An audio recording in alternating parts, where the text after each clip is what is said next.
ఓం విఘ్నేశ్వరాయ నమః. ఓం శ్రీ గురుభ్యో నమః. ఓం దుర్గాయ నమః. ప్రేక్షక మహాశీలందరికీ నమస్కారం. జూన్ 15వ తేదీ ఉదయం 7:30 నుంచి రవి మిథున రాశి ప్రవేశం చేస్తున్నాడు.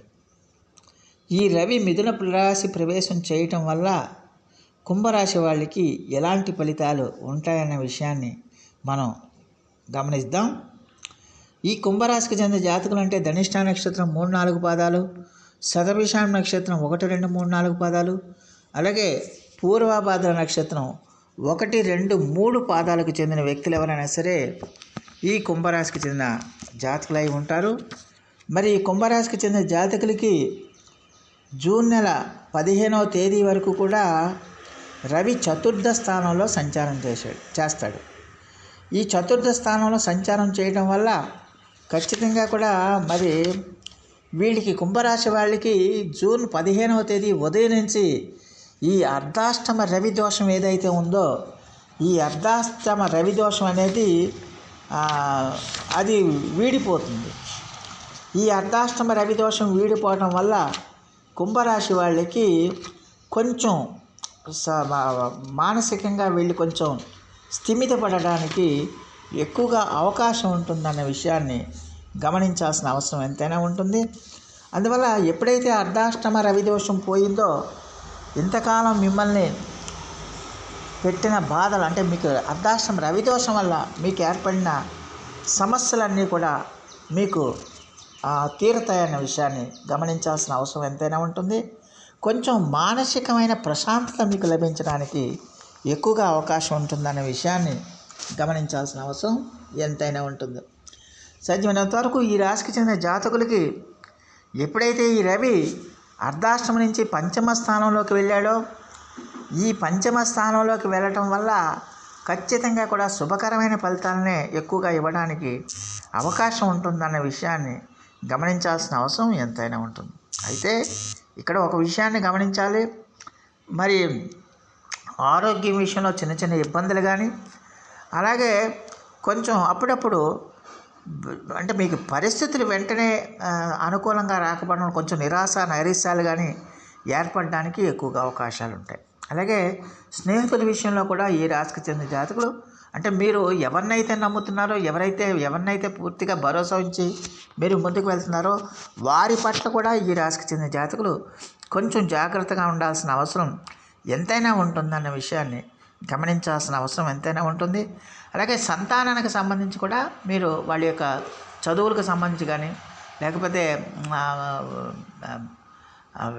వివాహానికి సంబంధించి కానీ ఉద్యోగాలకు సంబంధించి కానీ కొంచెం ఒక రకమైన మానసికమైన ఆందోళన పెరగడానికి ఎక్కువగా అవకాశం ఉంటుందనే విషయాన్ని గమనించాల్సిన అవసరం ఎంతైనా ఉంటుంది. ఈ రవి మిథున రాశి ప్రవేశం చేస్తున్నాడు కాబట్టి ఖచ్చితంగా కూడా మరి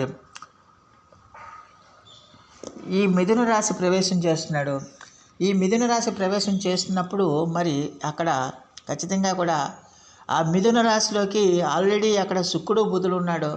ఆ శుక్ర బుధులతో రవి కూడా వచ్చి చేరాడు కాబట్టి ఖచ్చితంగా దాన్ని బుధాదిత్య యోగం అని మనం చెప్పుకుంటాం. రవి బుధులు కలిశారు కాబట్టి అది బుధాదిత్య యోగంగా మనం చెప్పుకుంటాం. దానివల్ల ఏంటంటే ఈ రాశికి చెందిన జాతకులకు కొంచెం పట్టుదల బాగా పెరుగుతుంది. పట్టుదలతో మీరు ఏ కార్యక్రమాలన్నా మీరు పూర్తి చేయడానికి ఎక్కువగా అవకాశం ఉంటుంది. చాలా కష్టపడి మీరు అంటే ఏదన్నా సాధించాలి, కష్టపడి సాధించాలి, ఎలాగన్నా మనం విజేతలు కావాలని ఒక రకమైన నిర్ణయాలకు రావడానికి ఎక్కువగా అవకాశం ఉంటుంది. అలాగే ఈ యొక్క 3 గ్రహాల యొక్క దృష్టి మరి కుంభరాశి వాళ్ళకి లాభస్థానం మీద పడుతుంది. ఈ లాభస్థానం మీద పడటం వల్ల ఖచ్చితంగా కూడా మరి ఈ రాశికి చెందిన జాతకులకి ఉద్యోగ ప్రయత్నాలు చేస్తున్న వాళ్ళందరికీ కూడా ఖచ్చితంగా ఉద్యోగాలు వస్తాయి. అందులో ఎలాంటి సందేహం లేదు. అలాగే ఆల్రెడీ ఉద్యోగాల్లో ఉంటూ కొత్త ఉద్యోగాల ప్రయత్నాలు చేసే వాళ్ళకి కూడా కొత్త ఉద్యోగాలు వస్తాయి. అలాగే ఖచ్చితంగా కూడా మరి సినిమా టీవీ కళారంగాల్లో ఉండేవాళ్ళు, టెక్స్టైల్ రంగంలో ఉండేవాళ్ళు, పాలు ఆభరణాలు లేకపోతే ఫ్యాషన్ డిజైనింగు, ఇంటీరియర్ డిజైనింగ్ ఇలాంటి రంగాల్లో ఉండే వాళ్ళందరూ కూడా అద్భుతమైన ఫలితాలు ఉంటాయి. అలాగే మేధోపరమైన ఉద్యోగాలు చేస్తున్న వాళ్ళందరికీ కూడా మేధస్సును ఉపయోగించి ఉద్యోగాలు చేస్తున్న గణితం, ముఖ్యంగా గణితం కానీ లెక్కలు కానీ అకౌంటెన్సీ కానీ లేకపోతే బ్యాంకింగ్ రంగం కానీ ఇతరత్ర రంగాలందరికీ కూడా కమ్యూనికేషన్స్ కానీ ఇలాంటి రంగాల్లో ఉండే వాళ్ళందరికీ కూడా అద్భుతమైన ఫలితాలు రావడానికి అద్భుతంగా మీకు రాణించడానికి ఎక్కువగా అవకాశం ఉంటుందన్న విషయాన్ని ఈ కుంభరాశికి చెందిన జాతకులు తెలుసుకోవాల్సిన అవసరం ఎంతైనా ఉంటుంది. మరి ఈ రాశికి చెందిన జాతకులు ఖచ్చితంగా కూడా మరి చాలా ఒక రిలీఫ్ ఏంటంటే వీళ్ళకి అర్ధాష్టమ రవిదోషం పోయింది. ఈ అర్ధాష్టమ రవిదోషం పోయింది. అర్ధాష్టమ గురుడు మాత్రమే ఉన్నాడు. ఆ గురుడు ఈ సంవత్సరం అంతా కూడా అంటే మళ్ళీ వచ్చే సంవత్సరం ఉగాది వరకు కూడా గురుడు అక్కడే ఉంటాడు. కాబట్టి ఈ సంవత్సరం అంతా కూడా మరి కుంభరాశికి చెందిన జాతకులు ఖర్చుల విషయంలో మాత్రం ఖచ్చితంగా జాగ్రత్తగా ఉండాల్సిన అవసరం ఎంతైనా ఉంటుంది. ప్రతి విషయానికి కూడా కొంచెం ముఖ్యంగా కుటుంబానికి సంబంధించిన విషయాలు కానీ స్థిరాస్తులకు సంబంధించిన విషయాల్లో కానీ కొంచెం ఆచితూచి వ్యవహరించాల్సిన అవసరం ఎంతైనా ఉంటుందనే విషయాన్ని గమనించాలి. అలాగే జన్మరాశిలో శని యొక్క సంచారం కాబట్టి ఖచ్చితంగా ఆయన ఎంతో కొంత ఒత్తిడి పెడతాడు, ఇబ్బంది పెడతాడు, కొంచెం టెన్షన్ పెడతాడు. అయినంత మాత్రాన మీరు కుంగిపోకుండా, అయినంత మాత్రాన మీరు నిరాశ నిస్పృహకు లోనవ్వకుండా ఆత్మవిశ్వాసంతో ఆత్మబలంతో ముందుకెళ్లాల్సిన అవసరం ఉంటుంది. మనకి ఏలినాటి శని జరుగుతుంది, జన్మంలోనే శని ఉన్నాడు, ఇంకా మనకి జీవితానికి ఇంకేది ఆధారం లేదు, మనకి బతుకుకి అర్థం లేదని ఒక రకమైన తప్పుడు అభిప్రాయానికి కుంభరాశి వాళ్ళు ఎట్టి పరిస్థితిలో రావద్దు. ఏలినాటి శని అంటేనే ఖచ్చితంగా అది మనం చేసిన తప్పుల్ని మనం రీకాల్ చేసుకోవడానికి, మనం చేసిన ఏవైతే తప్పులు ఉన్నాయో అవి మనం పలానప్పుడు పలానా తప్పులు చేసాం కదా, పలానప్పుడు పలానా ఇతరులను బాధ పెట్టాం కదా అని మనల్ని మనం రీకాల్ చేసుకుని మనల్ని మనం మారడానికి ఒక మంచి అవకాశంగా మీరు భావించాలి. శని భగవానుడు మీకు కష్టాలను పెట్టి గతంలో మీరు ఏవైతే తప్పులు చేశారో, ఏవైతే ఇతరులను బాధలు పెట్టారో, ఎవరినైతే ఇతరులకి మీకు హాని చేశారో అవన్నీ కూడా ఈ ఏలినాటి శని కాలంలోనే మీకు జ్ఞప్తికి వచ్చేలా శని భగవానుడు ఆ కష్టాలను పెడతాడు. ఆ కష్టాలు పెట్టినప్పుడు ఆ విషయాలన్నీ అదే మనం పలానప్పుడు పలానా తప్పు చేయటం వల్లే కదా ఇప్పుడు ఈ పరిస్థితులు వచ్చాయి, పలానప్పుడు పలానా తప్పుడు నిర్ణయాలు తీసుకోవటం వల్లే కదా మనం ఇలాంటి పరిస్థితులు అనిపిస్తున్నాం అని ఒక రకమైన ఆత్మ పరిశీలన చేసుకోవడానికి ఈ ఏలినాటి శని అనేది చాలా ఖచ్చితంగా ఉపయోగపడుతుంది. శని భగవానుడు అది మనకు మేలు చేస్తున్నాడు, మీకు కీడు చేయట్లేదు, ఆయన మేలు చేస్తున్నాడు, మీరేంటో మీరు తెలుసుకోవడానికి ఒక రకమైన మంచి అవకాశాన్ని ఇస్తున్నాడు. అందువల్ల ఇక నుంచైనా మనం ధర్మబద్ధంగా, నీతిబద్ధంగా, న్యాయబద్ధంగా జీవిద్దాం, ఇతరులకు హాని చేయొద్దు, మనకు చేతనైతే ఇతరులకి సహాయం చేద్దాం, లేకపోతే మెదలకుండా ఉండి దైవనామ స్మరణం చేసుకుందాం అనే ఒక రకమైన అభిప్రాయంతో క్రమశిక్షణతో గనక మీరు కృషి చేస్తే కనుక శని భగవానుడు మీకు ఖచ్చితంగా అదృష్ట భాగ్యాన్ని కల్పిస్తాడు. అందులో ఎలాంటి సందేహం లేదు. శని అంటేనే మీకు అదేదో కీడు చేసే గ్రహంగా, అదేదో మనకి హాని చేసే గ్రహంగా ఎట్టి పరిస్థితుల్లో కుంభరాశి వాళ్ళే కాదు మిగతా ద్వాదశ రాశుల వాళ్ళందరూ కూడా గ్రహించాల్సిన అవసరం ఎంతైనా ఉంటుంది. శని భగవానుడు అంటే మనకి జీవితంలో అత్యంత ఎక్కువగా డబ్బు ఇచ్చేవాడు శని భగవానుడే, మనకి జీవితాన్ని సెటిల్ చేసేవాడు శని భగవానుడే.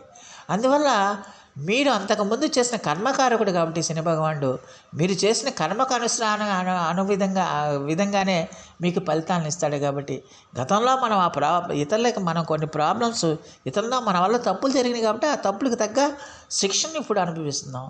మళ్ళీ మనం అది రీకాల్ చేసుకోవడానికి, ఆత్మ విమర్శ చేసుకోవడానికి, ఆత్మ పరిశీలన చేసుకోవడానికి, పశ్చాత్తాపడటానికి ఈ ఏలినాటి శని అనేది ఖచ్చితంగా మీకు ఉపయోగపడుతుంది.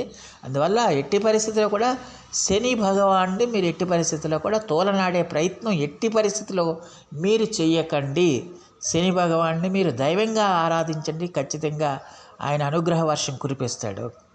సో మరి ఈ రాశికి చెందిన జాతకులు మరిన్ని మంచి ఫలితాల కోసం, మరిన్ని సత్ఫలితాల కోసం ప్రతిరోజు కూడా మీరు శని జపం చేయండి, శని ఆరాధన చేయండి, శని స్తోత్రపఠనం చేయండి, అలాగే మేధో దక్షిణామూర్తి వారిని ఆరాధించండి, అలాగే సూర్య నమస్కారాలు చేయండి, ఆదిత్య ఉదయాన్ని పఠించండి. దానివల్ల చాలా వరకు పరిస్థితులు మీకు సానుకూలిస్తాయన్న విషయాన్ని గమనించాల్సిన అవసరం ఉంటుంది. సో ఆ దేవదేవుడు మీ అందరికీ కూడా ఆయుర ఆరోగ్య ఐశ్వర్యాలు ఇవ్వాలని మనస్ఫూర్తిగా వేడుకుంటూ ఈ నా వీడియో కనుక మీకు నచ్చితే లైక్ చేయండి, షేర్ చేయండి, కామెంట్ చేయండి, సబ్స్క్రైబ్ చేయండి. సర్వేజన సుఖినో భవంతు. నమస్కారం.